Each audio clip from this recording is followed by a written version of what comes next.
There's a bit of news happening. It's hard to know where to start.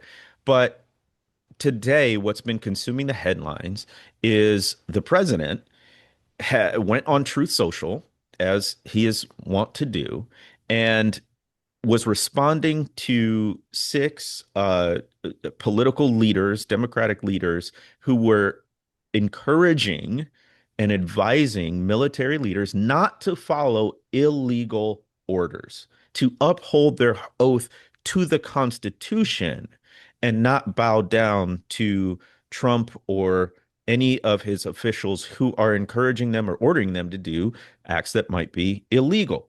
And in response, Trump said on Truth Social, seditious behavior, all caps, punishable by death. Goes on to retweet or retruth or re-social or whatever it's called. Hang them. George Washington would. President shares that.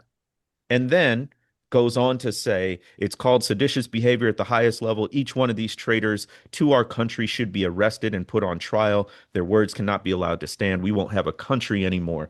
An example must be set. President DJT. So, very presidential language, right, Robbie? Yeah, well, I mean, it's hard to even know where to start with this. I do want to start with something that's just very obvious, and I just want to keep saying it. Um, Trump's like little social network called Truth Social, like there's nothing more 1984-ish than the fact that he named that thing Truth Social and did it like very intentionally, again, to kind of just subvert the very idea of truth, right? And to call it, and even calling it, I'm going to retruth something like that's the terminology that gets used instead of retweet. It's retruth. I mean, that's all just that's subversive in itself, right? To the very idea of truth and facts and things that are ascertainable, right? And even here, it's all this is also was a video put out by four sitting members of Congress and two senators, right? Sitting senators, right? These are elected officials by their citizens in their state. They are also people who have a history as being either security professionals or veterans. So they know of which they speak, right? Many of them have taken this oath, not just as members of Congress, but as members of the military. And, that oath, as you said, Jamar, is to the Constitution, right? That oath is not to the president. And there's a very long military tradition, right? That you actually have the right, if you think you have received an unlawful order, that is one that is unconstitutional, you have an obligation not just to kind of obey that order, right? But to obey your higher allegiance to the Constitution. So here are people saying there is this deep American principle of allegiance not to a person, but to the Constitution. And that's all they're asking members of the military to do. And we have our president saying that is a hangable offense. Powerfully put. Kristen, when you saw that news come across, was it just another like, well, that's Trump being Trump again, or did this kind of sound different? Yeah, and sorry, you just heard my dog. I let my dog in and he was sleeping soundly and Robbie's discourse there just jolted him awake. So Well, no, it is stunning. It is absolutely stunning. And I saw a reporter ask Carolyn Levitt about it, on the spot. I don't know if you saw that today.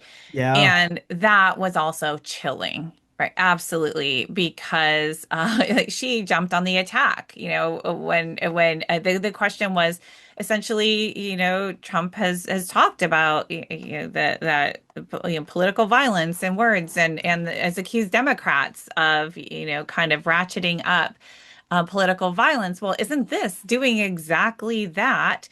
And she just Carolyn Levitt just lashed out like, why aren't you talking about them? Why aren't you talking about these Democrats who are telling like 1.2 million people in our active military to disobey lawful orders, right?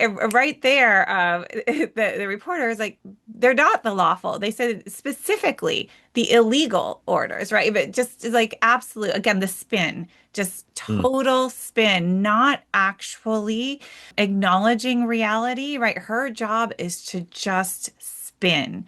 It is to, retruth.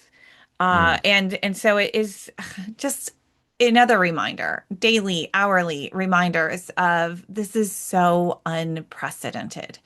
Right? Yeah. We have never had a a secretary act in this way, and yes, their job is to spin, but they are still bounded by some semblance of, aligning with reality, not denying, what's right in front of us all. We have never had a president use this kind of language directly calling for the death of his political opponents, doesn't even know, for the death of members of government who are simply telling people to follow the law and honor the Constitution. It's really stunning.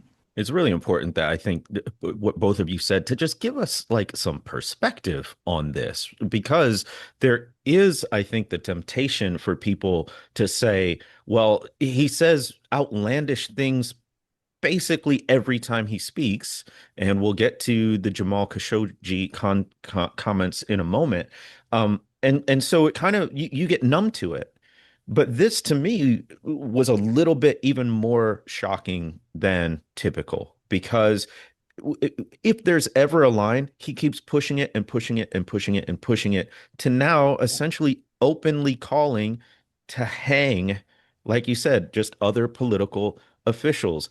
And this is not the main point of the conversation, but as we're talking about Truth Social and retruthing and the 1984ing of the federal government, Carolyn Levitt often wears a cross necklace, which to me, the every time I see that, I'm thinking of the Ninth Commandment and Mhm. do not bear false witness. Yeah. And she's getting up there every single day and bearing false Yes. witness to the truth.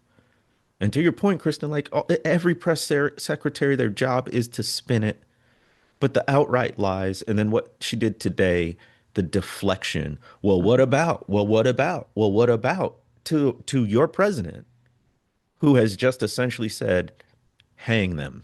Yeah. So I just want us, as folks who, isn't it ironic that the right talks about displaying the Ten Commandments so often and yet flagrantly violates them so often too?